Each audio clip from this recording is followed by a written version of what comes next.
เฮ้ยพวกเจ้าอย่าทะเลาะกันแค่เรื่องจีวรได้ไหมลืมคำสอนพุทธองค์แล้วเหรอพุทธองค์ทรงตรัสคำสอนเอาไว้ว่า ทุกสิ่งล้วนแต่ไม่จีรัง เจ้ามีแต่ตัวเปล่าเดินทางมาเกิดขากลับ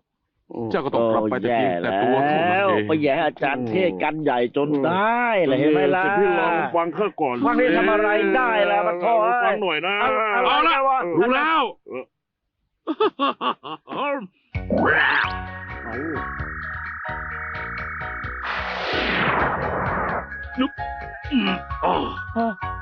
อะไรเนี่ยอาจารย์เนี่ยน่ารำคาญแต่ไม่น่ากินอาจารย์เนี่ย อาจารย์ของข้านะ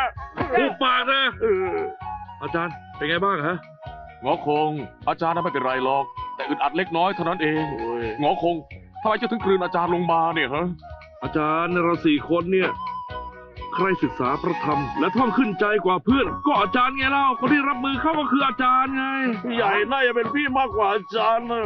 เขาต้องกลืนอาจารย์เอาไว้ในท้องอะนะ ทำไมอ่ะ อาจารย์สวดมนต์ให้ฟังหน่อยดิ สวดมนต์เหรอ ใช่